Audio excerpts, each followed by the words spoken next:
And now, from beyond our dimension, this is the JeffMara podcast. Here's Jeff. My guest is Jo Gifford, who discovered how water and its connection to our higher selves helped her through her own grieving process. Jo, thank you for joining us today and welcome. Hi, Jeff. I'm so happy to be here. Thank you. Well, Jo, how did you discover this process of dealing with your grief with water in the first place? You know, Jeff, I'm as surprised as the next person because I'm not someone who ever loved swimming. In fact, I really hated it. And to find myself immersed in the open water and really engaging with, the elements in this way is all new to me.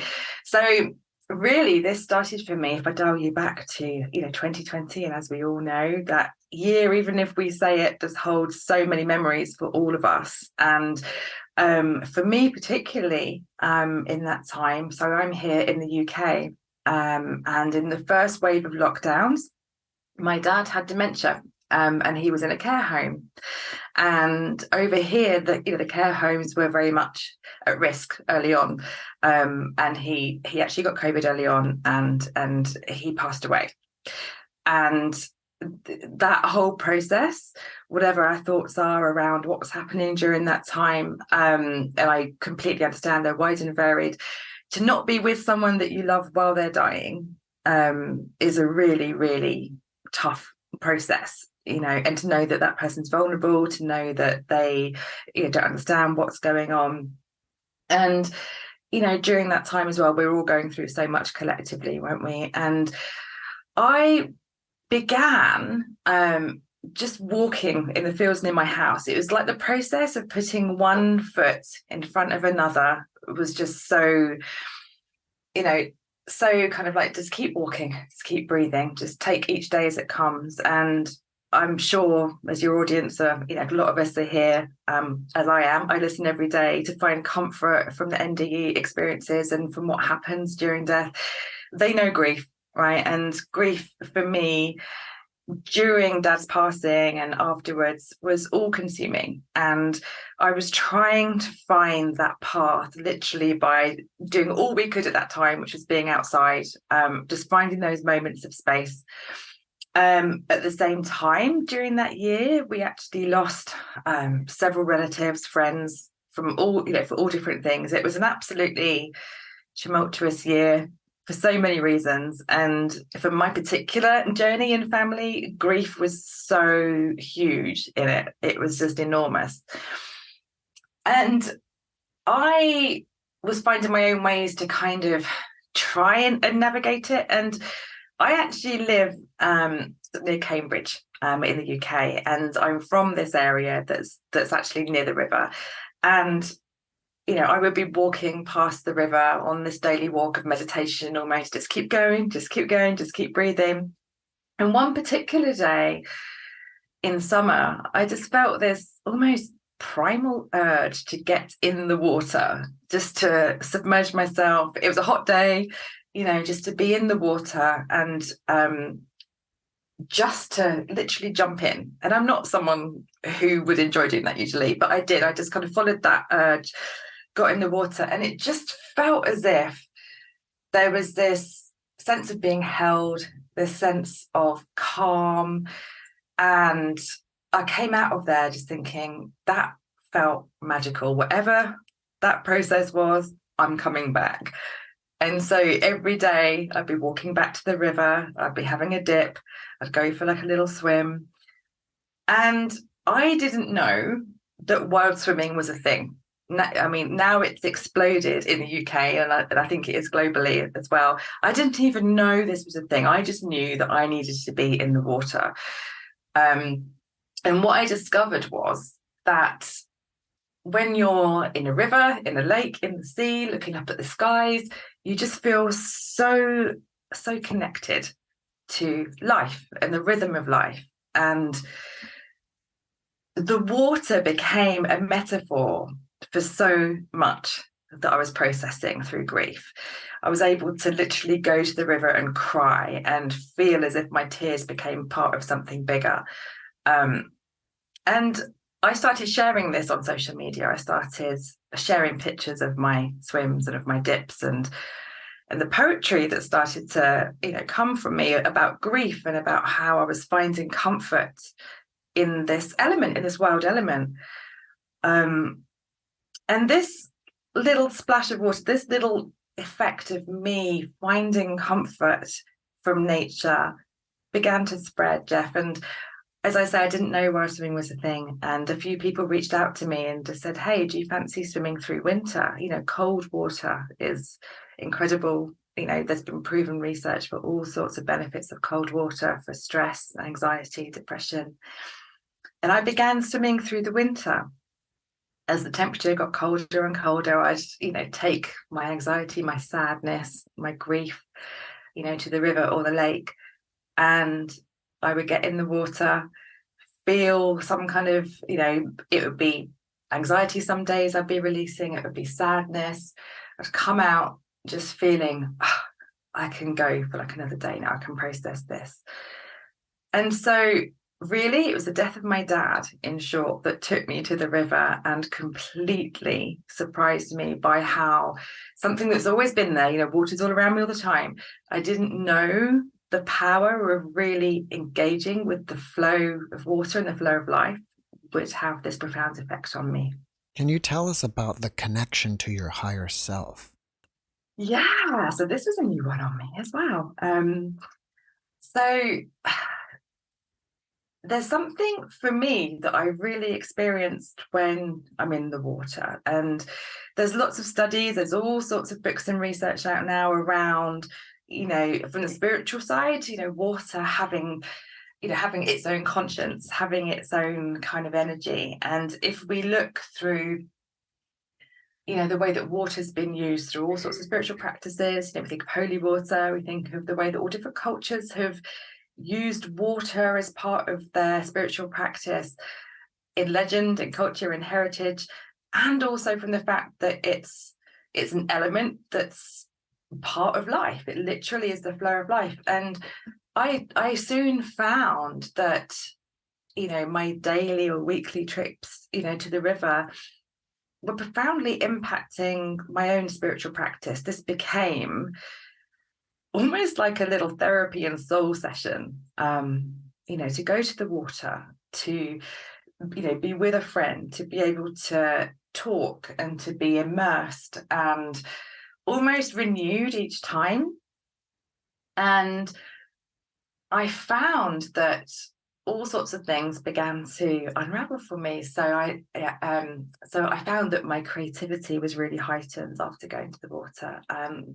So, for my job, I'm a writer, and I discovered that part of my creative practice really now also became to immerse in water. It's like that connection to self and connection to spirit really deepened through going to the water. And I also found that my connection to, my higher self, to a sense of connection to source was also really deepened. And so my sense of intuition, my psychic abilities were deepening. And they have been over the last few years more and more. And it's become such an integral part of my life that's actually really core to it now. Do you get downloads from your higher self when you're in the water? I do. And it's actually, I quite often go with a journal now, Jeff, and I'll go to the water and, whether I have a problem to solve or a question that I'm holding or seeking answers to. And invariably, after I've swum or dipped, I have that answer. And it's whether it's just about the, I'm in nature, I'm in the blue space, I'm out, from behind our screens, and the way that we live now is so boxed in, or whether it's that I'm taking time for myself. But for me, I think it's all those and so much more. I do have downloads, and I really encourage it and seek questions when I'm there now. You mentioned cold water. Do you think doing this in cold water is the most effective? For me, the magic happens in all seasons in different ways. I love the cold water, and right now it's really cold in the UK. So I swam yesterday in the river and we had ice, and it's 1.4 degrees, and it's a different experience. That's, for me, the cold is much more about, resilience and a primal kind of strength, I think, because I love discovering that my body and mind are able to withstand more than I realize, and that gets better each time. So there's something so profound for me in that, especially with grief, which is such a physical, mental, and spiritual experience. But then there's also, I love swimming through the seasons, and I use swimming in a really loose term, Jeff. Sometimes it really is, swimming down the river or going for longer swims. And when it's cold, it's in immersion and out. So it depends on what season it is. But I think different settings, different, temperatures all have their own kind of special magic. But the cold for me has definitely been incredibly healing for the grief process. Yeah. When you're doing this, especially in the cold, are you wearing a wetsuit? No, I'm not. You're a polar bear. I know. I swim in what we call skins in my swimsuit, and that's total my preference. And I have built it up over a few years of immersion, and being really careful. And we have to say that if you are going to go anywhere near cold water, you need to be really careful and go with someone and read all the safety advice first. But so no, and it's become really part of my sort of armory in dealing with stress, which at first was grief, and there's all other sort of parts of life that become stressful. And as I say, we lost lots of people during a fairly short period of time, and so having somewhere to kind of go and feel strong and release emotion has become a really huge part of it. But it's definitely been incremental. And if anyone knows the work of Wim Hof, who really advocates cold water immersion and cold water therapy, and there's so much evidence around blue space and blue mind for well-being. Even just being near water has benefits, but the cold is something that I really crave actually during summer when it's not there. Does grieving ever end? Oh, I mean, we're nearly 3 years in now with Dad. And for me, my personal journey with Dad has been that it's shifted. And I personally find enormous comfort from the work that you do, Jeff. And I listen every day, because one of my saddest and most upsetting pieces about Dad's death was that he died alone. But I know that he didn't. I know that, I know from hearing all these experiences that he wouldn't have done. And I think that for me, grief has shifted, it's ebbed and flowed, this is where, for me, the water just really speaks about life. That, from a raindrop, from our tears, it's the same as the ocean. We're all part of this huge ocean of beings. And I really found comfort knowing that the tears that I'd be sobbing, knowing that it's all part of the cycle of life, just like Dad is, just like, he's now in source, he's now with me in a very different way. And I really often feel him actually nearby and really sense him when I am near the water. Water was really important to him. He loved boat trips, he loved being on and near water. And my dad certainly wasn't a kind of active man, but water was something that was important to him. And I feel now it's kind of something we can share. This is a really surprising thing that's come along for me, and particularly so because I was sharing my story on social media. I was sharing my journey of grief and water, and I began writing about it, and my story really sparked off lots of people finding the water. And I actually founded the Blue Tits, chill swimmers, group of swimmers up here that's now a branch of the main, group, and we've got 2,000 members in that now. And I began speaking about my journey in the mainstream media, on local radio, loads of places.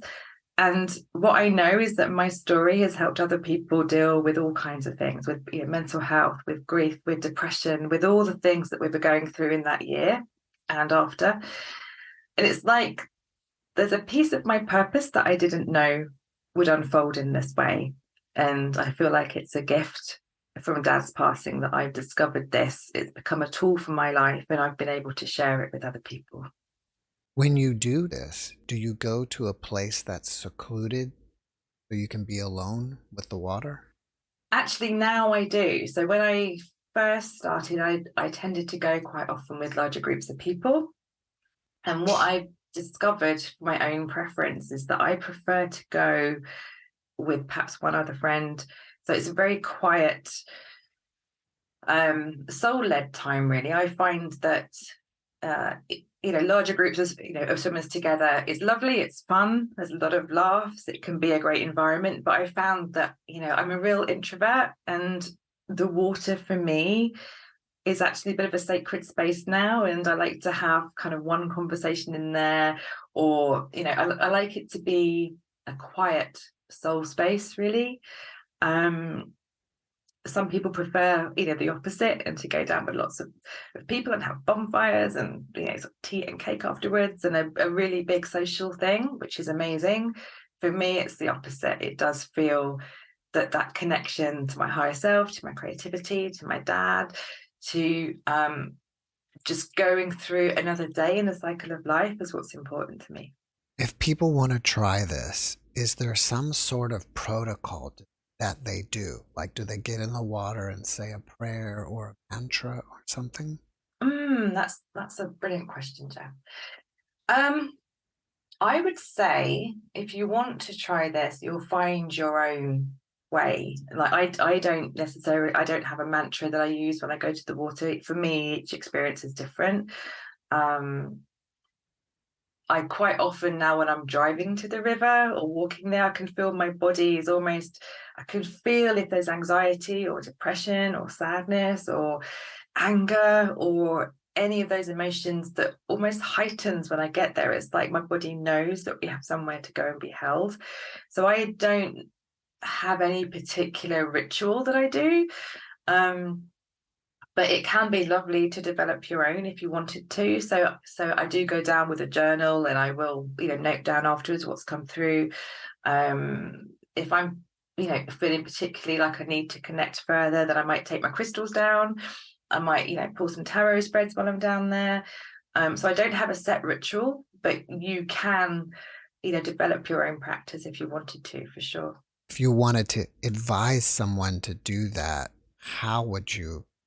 Because they may go down there and say, now what do I do? Yeah, I think if you're going to the water as a newbie anyway, I would definitely always go with someone else. Check where you're going is safe, check for depth. Never go on your own, especially when you're starting out. There's lots of safety advice online for open water swimming and for wild swimming. So absolutely delve into all of that. And I think whether you swim in a lake or the sea or a river like I do, there'll be different safety precautions, different elements to consider. You might find that you prefer swimming in sunset or dawn or midday. And I think just, going along, and I mean, even if you're near the water and you're in nature is the first step. That's what it was for me, really, just enjoying walking near it, just enjoying the flow of water, being out in nature. That can be enough, and then see whether you want to go further. Well, it all makes sense. Our bodies are about 60% water. Yeah. And science suggests that evolutionary, we come from the sea. Yeah. And I think along with water and fire, they're just like primal things that are healing for us. Completely. And we've become so disconnected from nature in the way that we live, haven't we? And for me, there's something really grounding about it, in the same as walking, barefoot. It feels just that I'm reconnecting in a really visceral way with the earth and with nature. And I really crave it now. I really crave the water if I haven't been in for whatever reason, if I've been unwell or it's been a while, or the rivers have flooded as they sometimes do up here, then I really miss it. And I think that, yeah, it just, the more that I wrote about it and was connecting to myself in this kind of higher self inspiration, it just made sense. I was using language all the time that was about the flow and the currents and the ebb and flow of life, the cycle of water, the fact that we are water and it's in every single one of our cells, as you say. It just makes sense that it would have a really profound effect on our well-being and on our spirituality as well. I just hadn't seen it before. Speaking of spirituality, what were your spiritual beliefs before this, and how have you changed? Ooh, good one. So I was brought up in a Christian family. I stepped away from that model of faith in my teen years, and so I've been kind of exploring different models of connection. So I would describe myself as a seeker, really, as someone who's on my own path, as lots of people in this community are, I'm sure. How has it changed? I think trusting that your purpose unfolds in the most unusual way has been a big lesson for me on this journey. I would never, ever have imagined that I'd be speaking to anybody, Jeff, about, water and wild swimming. That was not even anywhere near, my horizon. And through doing this work and, this work being, sharing my story, it's a joy, it's not work. I know that other people have found the water as well in a way that's meaningful to them. And so I've discovered a new level of trust with the universe. I've discovered new communities of people. It's taken me on a really interesting sort of detour of my own spiritual development, I would say. Do you think it's possible that you've connected with your father since he's crossed over to the other side? Yeah, I do. And as I was saying, that sense of psychic connection has been deepening over the last, couple of years. And I talk to him all the time, and I definitely sense him nearby. And I definitely feel his presence often. And it's such a beautiful connection now that I do feel that water is a real part of that. It's helped me to really connect to who I am. And I think that through that, I've been able to find a different connection with my dad now he's on the other side. Yeah. One of the books you've written is called Wild Currents, and it's a poetry book about the power of water. Can you tell us about it? I absolutely can, Jeff. So as I was saying, when I first started swimming and I was sharing pictures of my, sort of newfound discovery of water, and I began writing about these experiences and writing about grief. And I'm a content marketer in my day job, and I also, write for myself and write creatively. So writing is very much a part of who I am and my way of processing things. I was a blogger many years ago, so kind of processing and sharing is very much part of the way that I kind of operate. And I found that I began sharing my experiences of the water in a very poetic way. And again, this is new to me. I've written long form blogs, I've written all sorts of things, I've written books, but I've never really shared poetry. And it felt something that was quite raw and personal and new. And what I found was that as I was sharing words from the water, I would go and have a swim, I'd come back and I'd feel like a poem would drop in about that experience. People were really resonating and sharing. And I heard from so many people that it not only helped them find the water, but it was helping them process their own grief. That, if they'd lost someone recently, this, my story, my words were really helping them with their own process, which felt like a real privilege. So over time, I was writing more and more poems. And I actually pulled together a book, which is World Currents, that came out early this year. And I also recorded the version on Audible as well. So there's a voice version of me reading them aloud.